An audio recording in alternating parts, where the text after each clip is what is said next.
एक छोटे शहर में नीलगिरी घाटी के ऊपर एक पुराना स्कूल था। ये स्कूल विद्यार्थियों के लिए अपनी पारंपरिकता और शिक्षा की गुणवत्ता के लिए प्रसिद्ध था। लेकिन उस स्कूल के पास एक पुराना और भूतिया महल भी था, जिसे स्थानीय लोग भयंकर और अज्ञात के रूप में जानते थे। एक दिन स्कूल की एक छात्रा रिया और उसके दोस्त राहुल और मेघा ने निशाने पर लगाया कि क्या वास्तव में वहां कोई भूतिया होता है। उन्होंने अपने आप को वहां बुलाया, यकीन नहीं करते कि कुछ होगा। जब वे महल में प्रवेश करते हैं तो उन्हें वहां भूतिया और अत्याचारित वातावरण मिलता है। दीवारों पर खून के निशान हैं और भूतों की चीखें सुनाई देती हैं। लेकिन वे इसे एक बड़ा जोक समझते हैं और आगे बढ़ते हैं। जैसे ही वे महल की गहराई में आगे बढ़ते हैं, उन्हें एक रहस्यमय दरवाजा मिलता है। रिया ने उसे खोला और अंदर चले गए। वहां उन्हें एक पुराना पुस्तकालय मिला, जिसमें कुछ जादुई और रहस्यमय किताबें थीं। वे किताबें पढ़ने लगे और उन्हें यह अनुभव हुआ कि इस महल में कुछ अत्याधुनिक और अज्ञात शक्तियों का अध्ययन किया जाता है। लेकिन वे उसे ध्यान नहीं देते और अध्ययन करने का आनंद लेते हैं। कुछ दिनों बाद उनके स्कूल में अनचाहे और अज्ञात हादसे शुरू होते हैं। विद्यार्थियों और शिक्षकों के साथ गुस्सा और अप्रत्याशित घटनाएं घटना शुरू होती हैं। रिया, राहुल और मेघा को लगता है कि उनके अध्ययन के अनुसार ये सब हादसे महल में छिपी शक्तियों के कारण हो रहे हैं। अब उन्हें उस महल के रहस्य को हल करने की जरूरत होती है, नहीं तो और अधिक भयानकता का सामना करना पड़ेगा।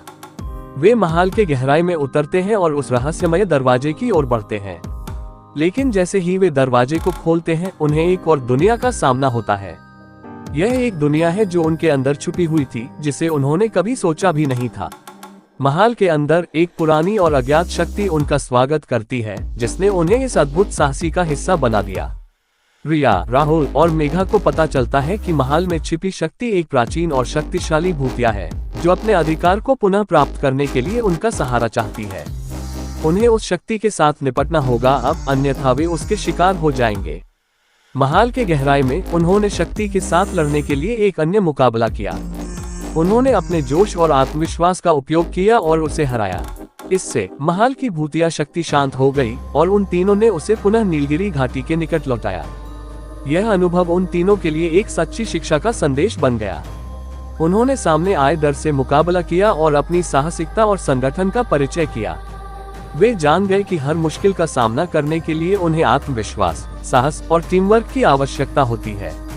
नीलगिरी घाटी स्कूल की भूतिया महल की डरावनी कहानी ने रिया, राहुल और मेघा को एक साथ लाकर उन्हें एक अद्भुत और संजीवनी अनुभव का अवसर प्रदान किया।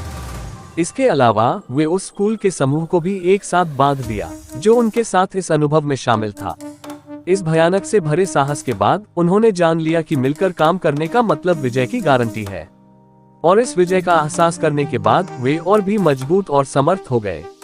इस तरह नीलगिरी घाटी स्कूल की भूतिया महल की कहानी ने न केवल रिया, राहुल और मेघा के लिए बल्कि सभी उन छात्रों के लिए एक महत्वपूर्ण संदेश दिया कि हमें अपने डर से निपटने के लिए तैयार रहना चाहिए और साथ में मिलकर हर कठिनाई का सामना करना चाहिए।